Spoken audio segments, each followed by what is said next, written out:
Hey career professionals, welcome to the next video in this series. And so if you haven't hit that subscribe button yet, make sure that you do because I will continue to share content with you that's going to help you get a new high-paying job. And so in this video, I'm going to share with you how to stay social throughout your entire job search. And so when job seekers get a new high-paying job, they tend to forget about staying social and networking in their industry. And so in this video, I'm going to share with you 4 different things that you can do in order to stay social. And so for number 1 is you want to stick to a schedule and call your supportive tribe back. And so if you're getting calls from people who are checking up on you to see where you are in your job search, or you're receiving messages from recruiters and hiring managers on LinkedIn, respond to those messages and follow up with them with the needed information. And so the other thing for number 1 is you want to stick to a schedule. And so you want to spend at least an hour a day planning for your job search. And so you want to map out a plan. And so for day 1, you might say, I want to update my resume or learn how to update my resume. On day 2, you want to spend an hour tailoring your resume to the specific job that you want to apply to. And then on day 3, you may want to go and apply to all of those jobs, that job that you have tailored your resume to, and all of the jobs that are related to that industry. And on day 4, you can go back and find contact information. This is just an example. And so your follow-up process would primarily depend on where you are in your job search right now. If you're in a follow-up process, you may want to follow up with those employers who who you submitted your application to already. And so as you develop your schedule, do something that's flexible, but make sure that you're spending an hour a day on your job search. And so if you're looking for a community that's going to hold you accountable, you can also join my private career professionals community by clicking the link in the comments below as well. And so for number 2, I want you to set reasonable job search goals. And so those job search goals would include things like applying to a certain amount of positions this week, or seeking professional help.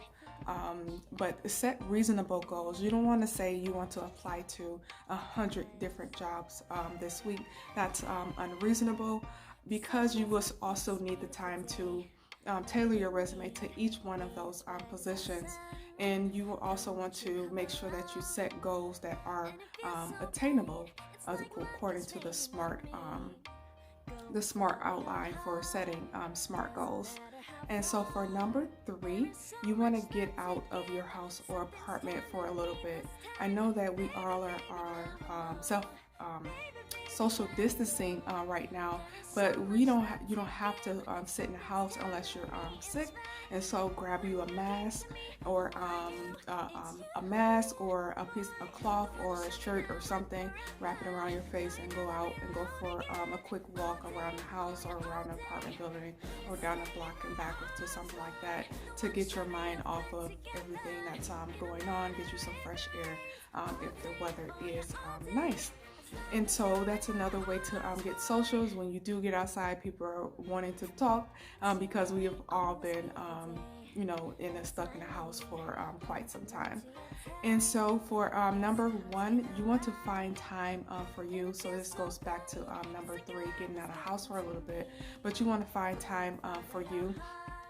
You want to try to, as much as possible, do like a meditation, or find a good book that you like to read, make some coffee, or watch your favorite show on TV, take a hot bath or a spa bath or something like that. Do some things that you want to do for yourself, and make time for yourself throughout your job search. And I like to pick at least one day out of the week to solely focus on myself. It's either Saturday or Sunday, and sometimes on Wednesdays. So I like to pick days when other people feel like they are, really stressed out. Wednesday is hump day, and so that would be a good day to just spend with yourself and then get back to work the remainder of the week. And so for a quick recap, what you can do is you want to stick to a schedule, but you also want to call those people back that have been trying to support you throughout the journey, whether it be family and friends or also recruiters. And then the next thing you want to do is you want to make sure that you set reasonable, attainable goals that are in arm's reach, whether it be setting a goal to call a certain amount of recruiters back, or send a certain amount of emails, or send a certain amount of applications. You want to make sure those goals are actually attainable. And spend an hour per day on your job search. And so for number 3, you want to get out of the house or apartment so that you can take your mind off of everything that's going on right now. And then for number 4, you want to spend an hour or a day spending time with yourself, whether it be reading, meditating, or doing exercises or something like that, something that you've always wanted to do, that you can do for yourself, that you really love. And so if you are struggling to get responses to your resume, I want you to join me on my free and private resume writing workshop. Especially if you are one of the millions of Americans that are unemployed right now. The unemployment rate is steadily going up every day. And so I created the free workshop for you so I can show you exactly what I share with my clients in order to help them get responses to their resume, in order to get new interviews in less than 30 days. And so in that workshop, I will be sharing with you how to get those keywords and key phrases added to your resume, what the perfect resume template looks like, and then also what the perfect resume format looks like. And then the final thing that I will be showing with you there is the number one thing that you will need to make sure that you always do, and that's how to add those accomplishments to your resume. And I'll also show you what an accomplishment focus bullet point looks like. And so in order to join me in that free workshop, make sure you do click the link in the comments below, hit that subscribe button, and then like, share, and comment on this video and let me know what you like most about it. And also share this video with people you feel like would be most helpful to, that they, if they are unemployed right now, or they're in a position where they don't feel challenged and they want something new and exciting. Share this video with them as well, and I'll see you in the next video.